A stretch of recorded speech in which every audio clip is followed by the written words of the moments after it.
If the police shoot a shotgun at short range and hit the heart, this person will most likely go down right away, but it'll get the job done, and you know, the gunfight will be over within 15 seconds. The shotgun and the handgun are the weapons of choice for short-range fighting. But sometimes, law enforcement officials need long-range firepower, and that means the rifle. The rifle is a very precise weapon. It allows us distance. In law enforcement, we want to create time, distance, and cover. We want to put something between us and the threat. The rifle allows us to do that.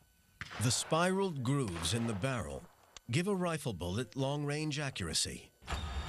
In the right hands, it can hit a target that the human eye only sees through the crosshatches of a high-powered telescopic sight.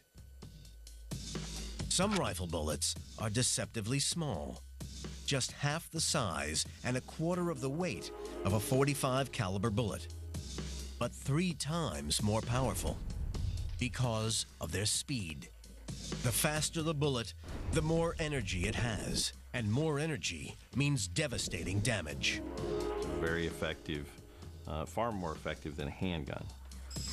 A long-range rifle bullet is as streamlined as possible to cut wind resistance and increase speed. The rifle barrel can withstand greater pressure than a handgun, so bullets contain more powder for a bigger explosion. Take a look. The handgun powder burns away quickly, but the rifle powder burns a lot longer. This longer-lasting explosion gives much more energy to the rifle bullet. The final factor is the length of the barrel. The bullet spends more time inside a longer barrel and picks up more energy. More energy, more speed. More speed, much greater power. Power is the rifle's great asset, but that long barrel is a great disadvantage, especially when lawmen need surprise on their side. Dan Severn of the College Station SWAT team in Texas. The length of the weapon makes it a little difficult when we're searching a house. We don't want to give the bad guy notice that we're coming because 16 inches of rifle barrel is sticking around the corner before we can see the bad guy. So the shorter weapon gives us the ability to put our eyes on the target at the same time the weapon comes on the target.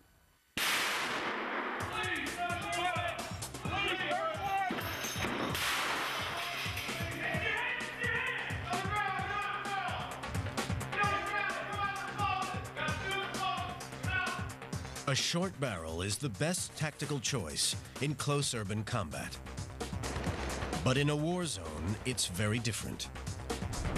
For 40 years, the U.S. military has used the .556 cartridge with the M16 rifle as its weapon platform.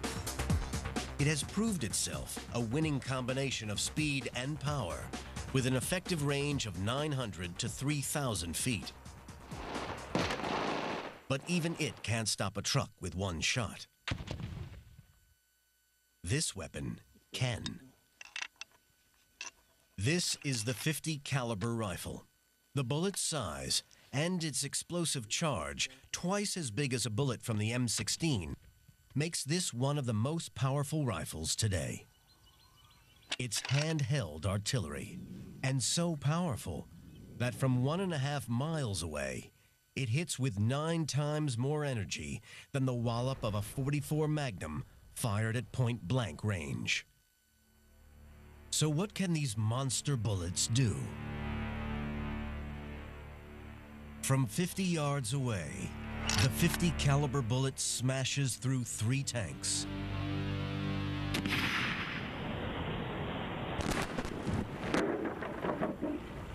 This round will penetrate 1 inch of armor plating from a distance of 200 yards. If the .50 caliber hits your torso or head, you'd be dead. We have bullets of nearly every size and design. But how do bullets perform their deadly task? What's the science of a bullet's impact on a human body?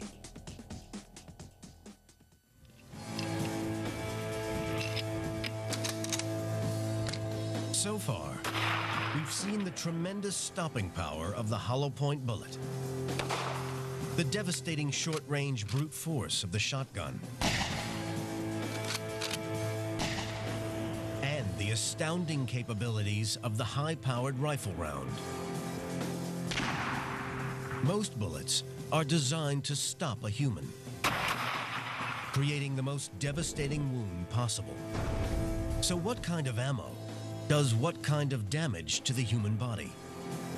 To see how bullets injure bodies, we employ the science of wound ballistics. A bullet striking the human body causes two main types of damage. Handgun bullets, traveling at lower speeds, will create what is called crushing injury. The bullet punctures the skin, crushing the tissue and creating a wound channel as the bullet tunnels through the body. If you took a small cube of a piece of steak, put it on an anvil, and pounded it with a heavy hammer, you would have a mushy liquid tissue. That's what tissue becomes from the crush mechanism. By projecting pictures of actual wound paths onto a human body, Dr. Fackler pinpoints exactly what damage bullets cause.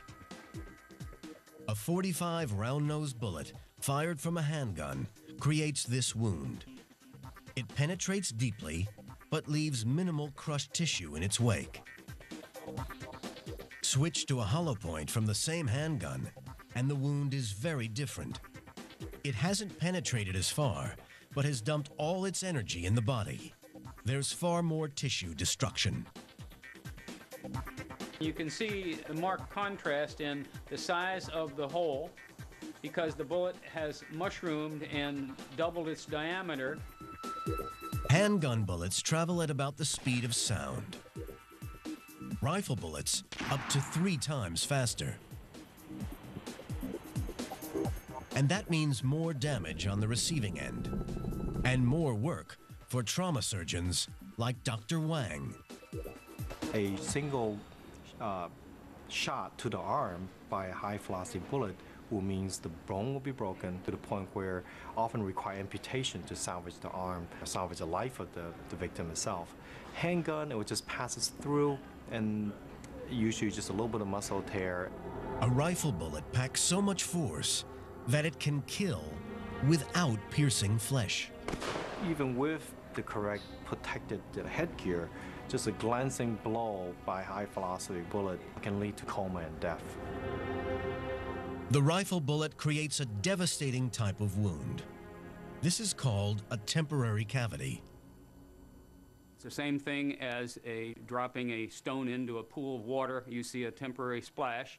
We have what we call the temporary cavity, which is nothing more than a splash in tissue. On impact, the splash creates a hollow space 30 times the size of the bullet.